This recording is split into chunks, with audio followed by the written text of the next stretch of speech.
বিয়ের পর ছেলেটি প্রথম শ্বশুর বাড়ি যাবে। সে গোপনে কিছু টাকা পয়সা সংগ্রহ করে বউর জন্য একটা শাড়ি, এক গাছা চুড়ি, এক ছড়া পুঁতির মালা কিনলো। যাওয়ার সময় মা তাকে উপদেশ দিলেন, বাবা, শ্বশুর বাড়ি যাওয়ার সময় কাউকে সঙ্গে নেবে না। আর সেখানে গেলে তোমার শাশুড়ি মা তোমাকে অনেক কিছু খেতে দেবে, কিন্তু তুমি যদি সব খাও তাহলে লোকে বলবে জামাই পেটু। তাই শাশুড়ি তোমাকে প্রথম যখন পাতে কিছু দিতে যাবে তখন তুমি না না বলবে। ছেলে মায়ের কথা মন দিয়ে শুনলো এবং সেগুলি অক্ষরে অক্ষরে পালন করবে, সেই প্রতিজ্ঞা করেই সে শ্বশুর বাড়ির উদ্দেশ্যে বের হলো।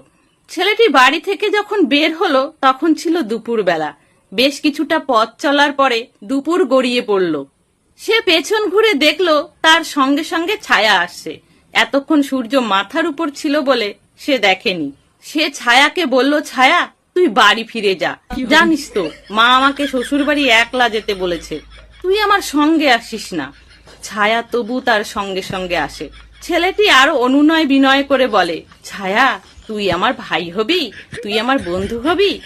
আমার গরুতে বাচ্চা দিলে তার দুধ দিয়ে তোকে নাড়ু বানিয়ে দেব, উড়কি ধানের মুড়কি খেতে দেব, আম কাঁঠাল ভেঙে দেব, তুই ডালে বসে খাস, কিন্তু আমার সঙ্গে আসিস না। ছায়া তবু তার পিছু ছাড়ে না। ছেলেটি এবার বলে, ছায়া, সোনা মানিক, তুই এমন ভাবে যদি আমার পেছন নিস তাহলে যে আমার শ্বশুর বাড়ি যাওয়া হয় না। ছায়া তবু তার সঙ্গে সঙ্গে আসে।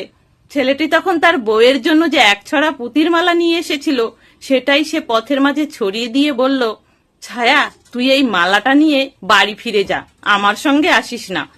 তখন একখণ্ড মেঘে সূর্য ঢাকা পড়েছিল। ছেলেটি পিছন ঘুরে দেখলো ছায়া তার সঙ্গে যাচ্ছে না। সে খুশিতে জোরে জোরে পা ফেলে শ্বশুর বাড়ির দিকে হেঁটে চলল।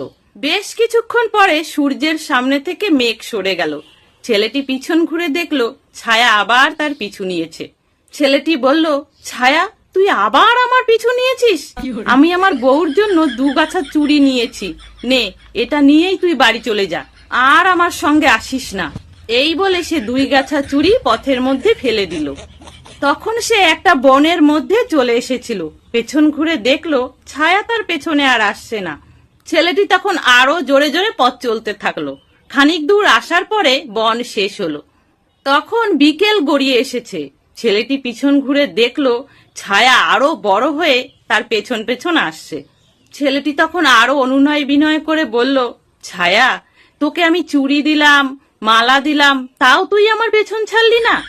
আর তো একখানা শাড়ি মাত্র আছে, তাও যদি তোকে দিই তাহলে আমি বউর কাছে কি নিয়ে পৌঁছাবো?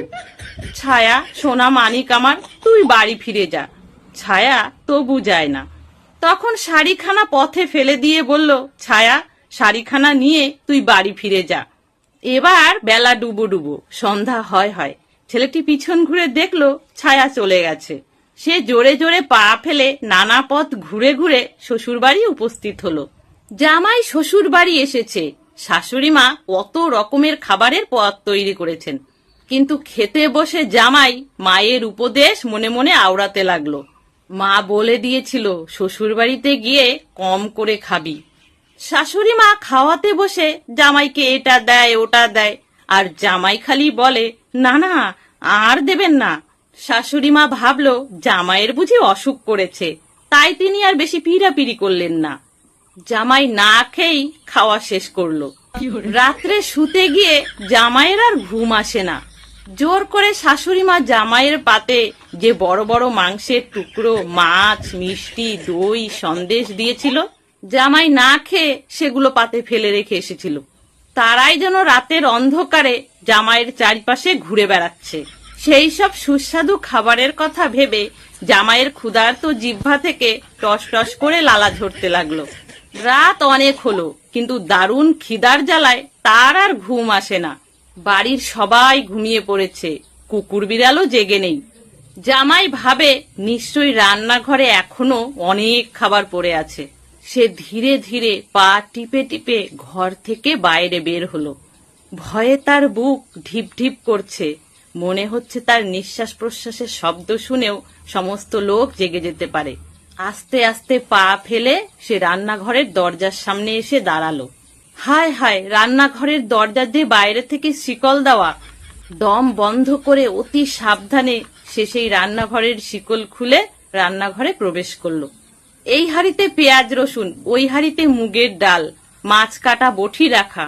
অন্ধকারে হাতড়িয়ে কিছুই ভালো মতো বোঝার উপায় নেই যে কোথায় কি আছে। একটা হাঁড়ির ঢাকনা খুলতেই কতগুলো মুরগির ডিম তার হাতে বাঁধলো। একেই দারুণ খিদে, তার উপর খাওয়ার মতো কিচ্ছু নেই। সে তাড়াতাড়ি 2-3টে ডিম তুলে মুখে পুরে নিল।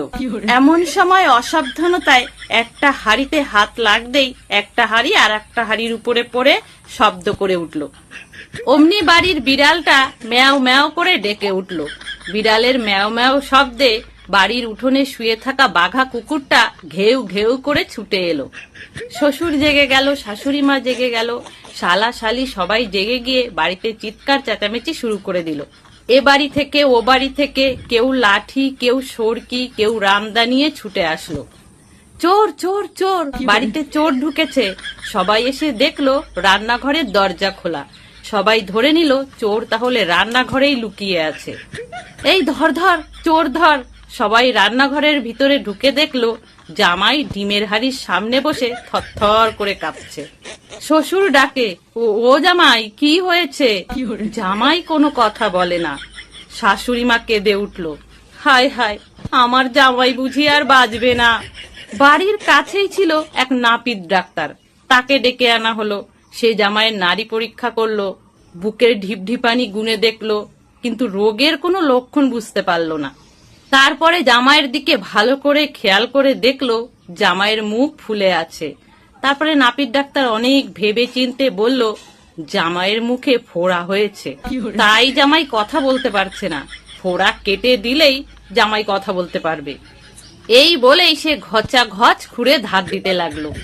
খুর ধার দেওয়ার শব্দ যেন জামাইকে টুকরো টুকরো করে কাটতে লাগলো। খুঁড়ে ভালোভাবে ধার দিয়ে যেই খুর জামাইয়ের মুখে ধরতে যাবে অমনি জামাই বলে উঠল, আমি ডিম খাইনি। সাথে সাথে জামাইয়ের মুখ থেকে 2-3টে ডিম বাইরে বেরিয়ে এলো। লোকজন, পাড়াপড়শি সবাই তখন বিষয়টা বুঝতে পারলো। শাশুড়ি মা তাড়াহুড়ো করে জামাইকে অন্য ঘরে নিয়ে গেল খাওয়ানোর জন্য। তাহলে বন্ধুরা, ছোট্ট এই মজার গল্পটা আপনাদের কেমন লাগলো? যদি ভালো লাগে প্লিজ লাইক কমেন্ট করে দেবেন, সাথে বন্ধুদের সাথে শেয়ার করে দেবেন। সকলে ভালো থাকবেন, সুস্থ থাকবেন।